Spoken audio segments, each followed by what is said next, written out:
Hi, good afternoon. I am talking to you today about rental regulations and what you need to know in Scotland. Um, it's stayed the same for a while actually, the regulations that you need to know about when you're renting out a property, but um, it's useful to go through them because actually a lot of people don't know them. A lot of people want to know what ones are important, if there's any that they can avoid. The answer to that is no. You need to do everything, and I'm going to go through now what the regulations are.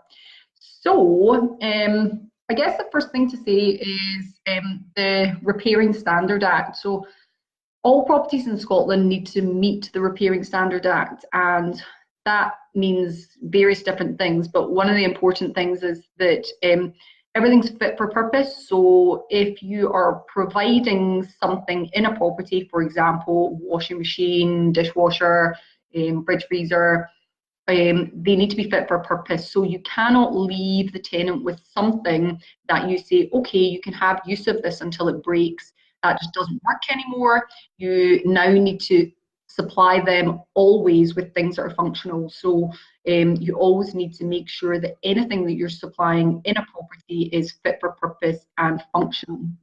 So that includes things like windows. You need to be able to open and close windows. Obviously all sanitary ware should be working, so showers, baths, etc, etc. But leaving the old TV for them to use until it stops working, that is not, you can't do that anymore. So everything needs to be fit for purpose is the right term. So on top of the repairing standards and the need for things to be fit for purpose, the different regulatory works that we need to look at, just a wee list here, although I know these off the top of my head, I feel like I tell people them 100 times a day. So things that you need to think about: EPC, Energy Performance Certificate. So that's basically a document which tells occupiers roughly what their bills are expected to be, so their gas and electricity bill. It also tells them how energy efficient that property is, so it bands it, and you get bandings from A through to G, and that's going to tell you how energy efficient a property is. And properties should always be advertised when they're being marketed with an EPC rating to give incoming tenants an idea as to how energy efficient they're going to be. That's your EPC. They need done every 10 years, and normally you can get an EPC as normally you'd have that as part of a home report when you buy a property. So it may be that you can reuse the one that you bought the property with and then renew that every 10 years. Next up is the gas requirements. So all properties need to have a gas safety done once a year. So annually you need to have a gas safety certificate done by a gas safe engineer. That's for all gas appliances in a property, and the gas safety will always be done, and will always also look at the carbon monoxide detector. So gas safety once a year. I'm always surprised because you don't need to do this in your own home, which seems crazy actually, because you should always be checking that any gas appliances are safe. It's something that can obviously cause a big issue, so you need to check that those are safe. So that's once a year, your gas safety. Electrical safety, so it's called an EICR, and that certificate needs done every 5 years, and that checks how it checks that all the electrics in the property are safe. So that needs to be done by a select or an NIC EIC electrician. That's normally done along with the PAT test, which is the portable appliance test. The portable appliance test checks anything with a plug, which is plugged in, so lamps, washing machines that don't have a closed spur, fridge freezers that are plugged in. And normally when you buy a property, you get a year with them, but if it's after a property's been rather an appliance, if it's after that appliance has been new for a year, then that needs to be done. So you need to have the portable appliance test done. And when we organise this for our clients, the electrician does this hand in hand with the EICR.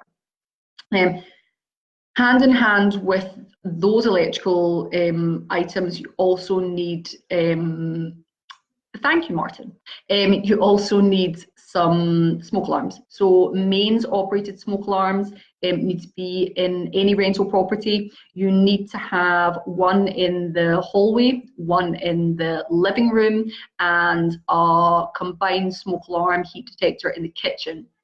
These all need to be interlinked and they need to be mains operated. If we're in a bigger property, so if we're in a house, then it needs to be in every communally used room and every thoroughfare, so any hallways, so up and down stairs in the hallway.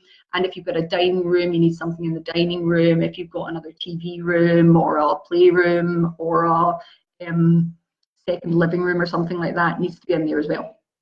So that's your smoke alarms. So we've done EPC, EICR, gas safety, PAT tests, smoke alarms. Legionella, this is a new bit of legislation, and a lot of people say to me, well, I have a mains fed combi boiler, I don't need to do a Legionella, test. You're right, you do not need to do any sort of test for Legionella bacteria in the property, but you do, by law, need to supply a tenant with a Legionella risk assessment document. So it's telling the tenant about the risk of there being Legionella bacteria within the property. And that's not a test, it's a risk assessment. And that needs to be done whether you have a combi boiler fed by mains or whether you've got a water tank or however you have the water coming into the property. It needs to be done, regardless. You can do it yourself, so a competent person can do this.